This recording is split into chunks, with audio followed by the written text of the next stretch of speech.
En premier lieu, il faut être en accord avec ses valeurs. Il faut que tu saches quelles valeurs émanent de toi, quelles valeurs tu fais ressortir en fonction de tel ou tel acte ou en fonction de telle ou telle parole. Et une fois que tu sais ça, tu les notes, que ce soit sur ton tel ou en papier ou peu importe. Et là, tu te demandes, est-ce que, par exemple, une action que tu vas faire est en accord avec cette valeur? Et à savoir que plus tu vas faire des actions qui ne sont pas du tout en adéquation avec tes valeurs, plus tu vas perdre en estime de toi parce que tu vas être mal quand tu vas faire cette chose, tu vas être pas bien au final et c'est pas réellement ce qu'on recherche.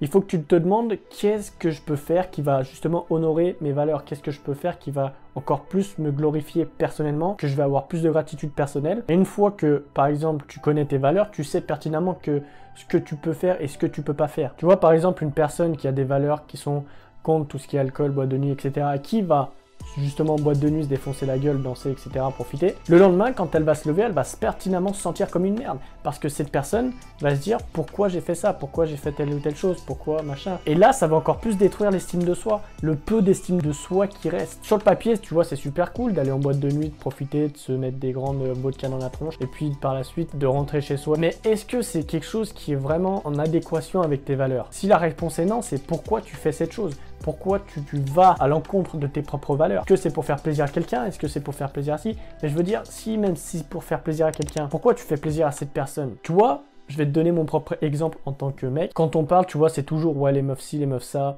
Combien est-ce que t'en as pécho, etc. C'est vrai que sur le papier, tu vois, c'est cool. Quand tu parles entre mecs, tu dis ouais, moi j'ai eu tant de meufs, etc. Mais si tes valeurs principales, c'est pas de choper un maximum de meufs, pourquoi tu vas faire ces choses-là? Parce que tu sais que pertinemment derrière, tu vas te sentir mal. Et pour moi, personnellement, je sais que c'est le cas. Je sais que je vais pas aller parler à des centaines de meufs, que mes valeurs principales ne sont pas comme ça. Et t'en as beaucoup qui vont se forcer justement peut-être pour trouver des choses qui leur manquent ou pour se prouver des choses.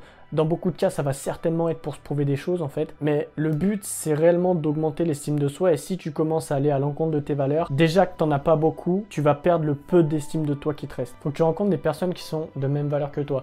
Tu peux pas te permettre de rester avec des personnes qui sont complètement opposées à tes valeurs. Tu peux pas te permettre d'être avec des personnes qui vont te dire de faire une chose que toi-même tu sais pertinemment que ça va te faire mal. Donc il faut que ces personnes, tu les vires. Faut pas que tu restes avec ces personnes ou faut que tu rencontres des personnes qui sont de même valeur que toi. Après ça, tu peux pas réellement savoir quelle personne a les mêmes valeurs que toi, sauf si tu, par exemple, imaginons, tu aimes lire, tu vas dans une bibliothèque voir ou rencontrer des personnes. Après, les lieux, si tu veux, en disent beaucoup sur les personnes et sur les valeurs des personnes. Si tu veux une fille intelligente, si tu veux une fille cultivée, etc., je pense que tu as plus de chances de la trouver dans une librairie que par exemple dans une boîte de nuit. Ça veut pas dire que les personnes qui vont en boîte de nuit sont complètement cons, mais en règle générale, tu as plus de chances de trouver des personnes en adéquation avec tes valeurs personnelles dans une librairie si par exemple tu es plus du côté livre, du côté roman, manga, etc. que plutôt de s'amuser en fait. Et crois-moi, ça demande énormément de courage d'agir en fonction de soi-même. Plus tu vas agir en fonction de toi-même, plus tu vas avoir du courage. Plus tu vas faire des choix vis-à-vis de tes valeurs, plus tu vas avoir énormément de courage. Après, il y a la façon dont on se parle personnellement. Mais pour ça, tu vas avoir deux types de personnes. Tu vas avoir les personnes qui se donnent de l'amour, qui se disent écoute, tu es bon à ça, etc. Que j'appelle la manière douce. Et il y a l'autre manière, la manière hardcore, qui est de se traiter comme la pire des merdes. Et justement, le fait de se traiter comme la pire des merdes va faire ressortir en toi une espèce de démon qui va vouloir se prouver à soi-même que c'est pas une grosse merde, que c'est pas la pire des personnes sur cette terre. Et en fonction de ces deux types-là, ça va dépendre, si tu veux, des caractères des personnes. Tu vas avoir des personnes qui vont être de caractère un peu plus sensible et qui vont choisir la manière douce. Mais c'est pas du tout péjoratif ce que je te dis là. Il y a des personnes qui vont choisir la manière douce, qui vont vouloir y aller tranquillement, sans être brusqués, parce que sinon ça va encore plus détruire l'estime de eux-mêmes qu'ils ont. Et le fait de passer par cette manière douce va justement venir construire petit à petit cette estime de soi. Et la deuxième façon, ça va être les personnes avec un très très gros caractère. Ou les personnes plutôt qui ont un très très gros état d'esprit, un très très gros mental. Ça va plus être par exemple les personnes qui sont à l'armée. Ça va être des personnes qui vont être traitées comme de la merde, qui vont se traiter eux-mêmes comme la pire des merdes et qui vont faire en sorte de sortir de cette merde. En fait, ça va être un combat personnel. C'est d'un côté, tu vas avoir une voix dans ta tête qui va te dire t'es qu'une grosse merde, tu fais ça, machin, alors que tu pourrais faire complètement autre chose. Et d'un autre côté, tu as cette haute voix qui veut pas accepter que tu sois une grosse merde et tu vas agir en fonction de ça. Et je sais que pour moi personnellement, c'est la deuxième manière, c'est que avec moi-même, je suis complètement intransigeant sur peu importe le truc que je fais, peu importe la chose que je fais, je sais pertinemment que derrière, si je fais pas un truc en adéquation, si tu veux, avec mes valeurs que je t'ai proposées au-dessus et en fonction de mes objectifs que j'ai, je vais pertinemment te traiter comme la pire des merdes. Après, le troisième point, ça va être la connaissance de soi. Si tu te connais pas toi-même, qui c'est qui va te connaître? Qui c'est qui va te dire de faire une chose si toi-même t'es pas capable de te connaître? Faut que tu arrêtes de croire que t'es nul à chier dans tout. Il y a forcément une chose dans laquelle tu excelles. Peu importe la chose, il y a une chose, et je suis complètement sûr, et je peux mettre absolument tout ce que tu veux sur la table, qu'il y a une chose sur laquelle tu es naturellement doué. Et il faut que tu partes de cette chose-là. Pour construire ton estime personnelle, il faut que tu commences à partir de cette chose-là, que tu évolues là-dedans, et en fonction de ton évolution à l'intérieur de cette chose, va commencer à naître, si tu veux, un estime de toi assez grand. Le quatrième point, il faut que tu prennes soin de toi. Tu peux pas te traiter comme une merde, en fait. Tu peux pas ne pas prendre soin de toi, comme par exemple, on sait rien, se couper les cheveux ou des conneries comme ça, tu vois. Le fait de prendre soin de toi va augmenter l'estime de toi et va augmenter ta confiance en toi aussi. Parce que forcément, si tu prends pas soin de toi, si tu te bouffes des McDo, si tu es un gros sac tout simplement, ton estime de toi va beaucoup baisser parce que généralement, ces personnes-là n'ont pas confiance en elles. Et pourquoi elles n'ont pas confiance en elles? Parce que les personnes les rejettent, parce qu'elles ne sont pas dans la norme, parce que lorsqu'elles font quelque chose, forcément, elles se sentent moquées. Et je dis pas qu'il faut moquer ces personnes-là, il faut justement les aider, parce que dans beaucoup de cas, ça va être les personnes qui vont être le plus susceptibles d'avoir un estime de soi très faible. Mais à un moment donné, il faut savoir accepter les choses. Il faut savoir dire, ok, bah cette personne dit que je suis gros. Au lieu de dire, non, mais t'es pas gros, si, t'es un gros sac. Il faut arrêter de trouver des excuses, il faut arrêter de se voiler la face, il faut arrêter de dire, non, mais si, mais ça. Il faut être honnête avec soi-même. Si t'es pas honnête avec toi-même, comment tu veux réellement avancer? Comment tu veux vraiment construire une estime de toi à l'épreuve de toute balle? C'est pas plus compliqué que ça. Il faut que tu sois honnête avec toi-même. Il faut que si si tu bouffes de la merde, il faut que tu te dises arrête de bouffer comme de la merde, t'es déjà un gros lard. Il faut que tu enlèves tout ce voilage que tu as devant tes yeux et que tu commences à voir la dure réalité. Et dans beaucoup de cas, cette dure réalité va faire mal.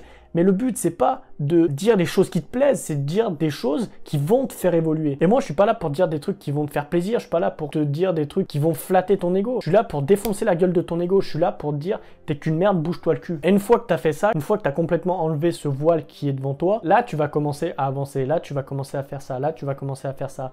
Tu vas mettre des choses en place qui vont être profitables. Et plus tu vas mettre des choses en place, plus ton estime de toi va complètement augmenter. Mais après, le dernier point, c'est il faut que tu acceptes ton passé. Tu peux pas avancer, tu peux pas construire un estime de toi à toute épreuve, tu peux pas faire tout ce que tu veux sans accepter ton passé. Si tu comprends que là où tu es actuellement, c'est grâce à ton passé, c'est grâce à ce que tu as vécu, tu vas complètement changer ta vision en fonction de ton passé, complètement avoir un niveau de conscience différent. Même si actuellement tu es dans la pire merde possible, même si actuellement tu es malheureux comme je sais pas quoi, dans peut-être 2 mois, dans peut-être 6 mois, dans 1 an, dans 2 ans, dans 5 ans, tu vas te dire mais si jamais je serais passé par cette phase-là, je ne serais pas la personne que je suis actuellement. Et je remercie réellement d'avoir autant été dans la merde. Personnellement, j'ai beaucoup été dans la merde. Et je sais que sans ça actuellement, je ne serais pas la personne que je suis aujourd'hui. Donc, je suis même reconnaissant d'avoir été dans cette merde. Il faut que tu sois de même avec tout ça, tout ce qui t'arrive. Et puis quand tu vas comprendre que les périodes de souffrance que tu as vont certainement refléter par la suite une période de joie intense parce que tu vas te dire, mais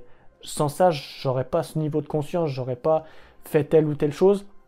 Là, tu vas réellement comprendre que c'est vraiment important d'accepter son passé et que ton passé, quoi qu'il soit arrivé, va forcément te définir toi dans le futur et va te définir en tant que meilleure personne. Pour moi, personnellement, tu peux pas avoir une grande estime de toi si tu acceptes pas ton passé. Parce que c'est quand même une partie de toi, donc ça veut dire c'est une partie de toi que tu renies. Et si tu renies une partie de toi, eh ben tu vas forcément renier une partie d'estime de toi et tu vas pas être dans ta complétude la plus optimale. Malgré ça, si tu veux rejoindre encore plus de conseils et que je t'accompagne réellement sur du constant, je te laisse rejoindre le premier lien dans la description.